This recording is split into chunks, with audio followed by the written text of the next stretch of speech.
बिस्मिल्लाहिर्रहमानिर्रहीम। नाज़रीन मोहतरम, मोहम्मद इरफान आपकी खिदमत में हाज़िर हूँ और आप मेरा YouTube channel Mohammad Irfan official देख रहे हैं। आज बात करेंगे मीरपुर पुलिस की कारकर्दगी के बारे में। मीरपुर पुलिस ने एक और कारनामा जो है वो सरअंजाम दिया है। 2022 सितंबर में जो है वो डडियाल का रिहायशी वकार अल्ताफ़ एडवोकेट जिसका कत्ल हुआ था और कत्ल में जो है वो हकीकी भाई मुलविस था और चूँकि सारा जो है वो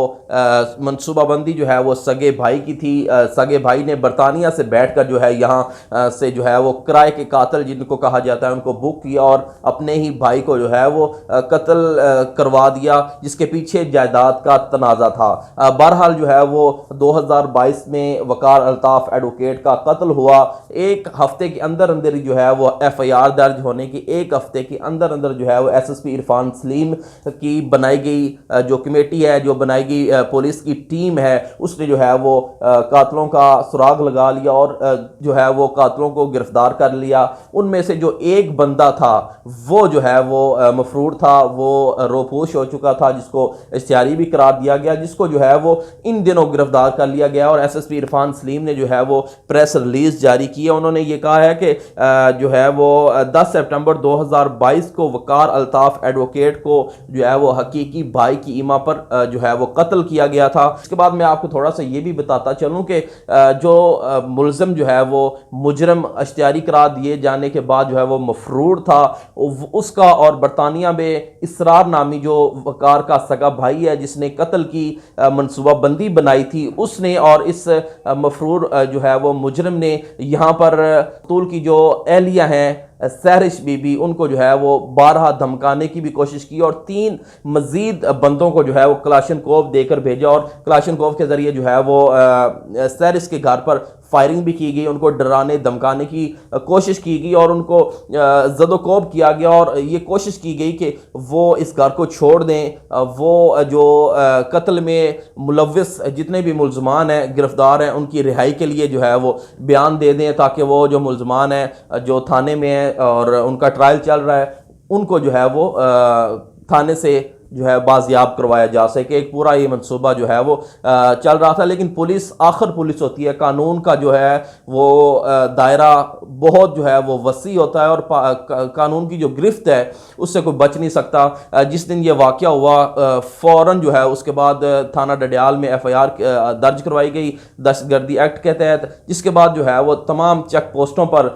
पुलिस की जानब से जो है वो सर्च ऑपरेशन शुरू कर दिया गया और नाकाबंदी की गई। धान गली से जो है वो 3 मुलजमान जो गिरफ्तार किए गए क्लाशनकोव, बमा क्लाशनकोव और गाड़ी के, जिनको जो है वो थाना डडियाल में मुंतकिल किया गया, जिनकी मजीद तफ्तीश के बाद जो है वो पता ये चला कि इसकी जो कड़ियाँ हैं वो वकार अल्ताफ़ एडवोकेट्स केस से मिलती जुलती हैं। तो SSP इरफान सलीम ख़ुद जो है वो मौका पर पहुंचे और उन्होंने जो है वो इन्वेस्टिगेशन को DSP अंसर अली की निगरानी में और SHO मुकामी SHO की जो है वो निगरानी में इस इन्वेस्टिगेशन को कंप्लीट करवाया और इन्हीं के जो है वो बताए हुए जो है वो एड्रेस पे जो है वो इस्लामाबाद के इलाके से जो मुजरम था इश्तिहारी हो चुका और मफरूर था 2022 से, उसको भी गिरफ्तार कर लिया गया। और इस टाइम जो है आप ये अपनी स्क्रीन पर देख भी सकते हैं कि मुजरमान को जो है वो गिरफ्तार रहे हैं और इनका जो है वो ट्रायल शुरू किया जाएगा। SSP इरफान सलीम ने जो है वो प्रेस रिलीज जारी करते हुए इन मुलजमान के बारे में कंप्लीट आगाही दी और मुलजमान के बारे में यह भी कहा है कि इन्होंने जो है वो सोची समझी साजिश के तहत जो है वकार अल्ताफ़ एडवोकेट का कत्ल किया और इसमें जो है वो कत्ल में सगा भाई जो है वो इसरार जो बरतानिया के शहर शेफील्ड में जो है वो रिहायश पजीर है, उसने इस कत्ल का जो है वो मनसूबाबंदी बनाई और इस कत्ल करवाने की वजह जो है वो उसके पीछे जायदाद का था कि जायदाद पर जो है वो हिस्सा का जो मामला था उसके ऊपर जो है उसने अपने सगे भाई को कत्ल करवा दिया और कातिल जो है वो अब मुकम्मल तौर पर जो है वो गिरफ्तार हो चुके हैं, जबकि इसरार की गिरफ्तारी के लिए जो है वो इंटरपोल के ज़रिए अभी SSP इरफान सलीम मुतहर्रिक हैं और उसको वापस लाने के लिए जो है वो कोशिश कर रहे हैं। तो यहाँ पर जो है वो मीरपुर पुलिस की ये एक अच्छी कारकर्दगी है, नेक नामी है, जिसको जो है वो मुकामी लोग जो है वो मुख्तदर हल्के जो है उनकी कारकर्दगी को, पुलिस की कारकर्दगी को जो है वो सराह भी रहे हैं। और इरफान सलीम चूँकि सुपरिटेंडेंट हैं SSP मीरपुर हैं, तो इनकी जो काविशें हैं मीरपुर में अमन अमान को बहाल रखने के लिए, उसकी जो है वो तारीफ भी कर रहे हैं। चैनल को सब्सक्राइब करें, बेल आइकन को प्रेस कर लें ताकि हर नई आने वाली वीडियो जो है वो आपको बआसानी मिलती रहे।